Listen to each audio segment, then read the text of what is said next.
46-годишниот Александар од Кумановско-Режановце исчезнува на 18 јули. Последен пат го виделе млади луѓе кои таа летна ноќ биле во дворот на локалното училиште, кога рекол дека ќе оди во Бујановац. Од тогаш му се губи трага и почнува голготата на неговата фамилија. Го бараат неговиот војко и чичко како најблиска рода. Кога пријавуваме полиција, чекаме 24 сата резултати с докази дека отиде на граница, дека такси компанија таа имам вртено 10 пати, со шофер разговарам дека го оставил на граница. Кога кажа дека утре со новинари ќе дојдам, јас си направив, сакав да вртам компанија, ови река авиа телевизија да дојде, зошто кога ти преку граница отвориш билтер, ќе видиш кој кого е поминат. Ти кажувам дека у 1 час се качил, дека у 1,5 е таму, ти ќе бараш од 1 натаму и ќе установиш кога е поминат. И му кажувам на војко му Цецко, така, вика. Добро, вика, ја ќе маам работа, тој некој си инспектор дека. И кога у 11:05 дали, у 5 до 11 јавуват по полиција, кога ги кажа, има поминато граница пешки. Со лична карта значи, има поминато. Значи, во Србија. Александар имал психичка болест, но се лекувал и бил на терапија, што му возможувала да функционира. Сепак, состојбата му се влошила по смртта на неговите родители. Тие што се надлежни били за барање, нечеднати лица, знаат диагноза. Значи, шизофренија, болест, значи неурачунливост и работе, може се и се што да биде. Ниеден од полиција не дојде во неговиот дом да праша комши, роднини, деца кои се го виделе кога ја напуштил, кога се качил во такси, значи не е било едно дете. Требала полиција, ако работи професионално, треба да дојде. Другари, така, што е било Александар, што е правил, како е отишол. Значи ти треба да собереш подаци од луѓе и да имаш успешна постапка. Александар беше прво машко дете во фамилијата и наша најголема радост, раскажува неговиот војко Светислав, кој се присети на моментот кога ја добиле веста дека Александар е пронајден жив.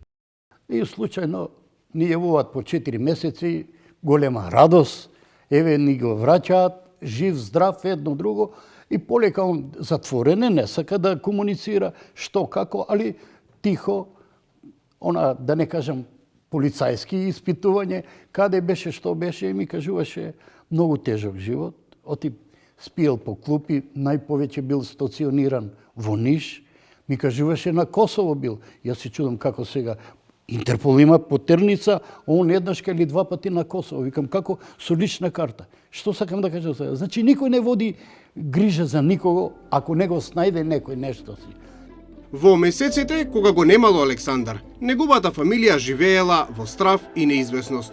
Лошите мисли оделе дотаму дека тој можеби е жртва на трговија со органи. За среќа, тоа не било случај.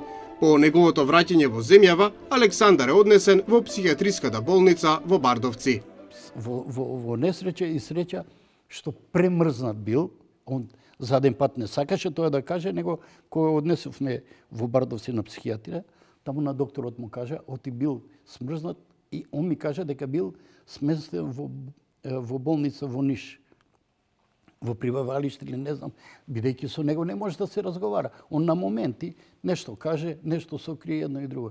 Ние се израдувавме кога го наште, значи сместен во установа и го депортираат српска полиција кај нас. И веднаш одговорното лице што е Синиша не јавува така и така, дојдете, но за жал не ни дадоа никаков записник или нешто, таа процедура, како, на кој начин, што, зашто. Утре да побараме уште некои работи што захтеваат. Еве, например, он е ставен на милост и немилост.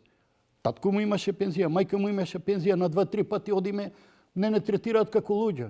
Со случајот е запознат и универзитетскиот професор и експерт по безбедност Владимир Пивоваров, кој порано беше прв човек на военото разузнавање.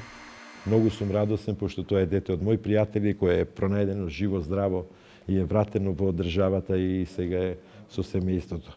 Не можам да го опишам моментот кога случајно бев во дружба со инспекторот кој работеше случајот, кога дојавија дека лицето е пронајдено во соседна држава. Имав чест да соопштам на семејството што се случило, таква радост неам видено.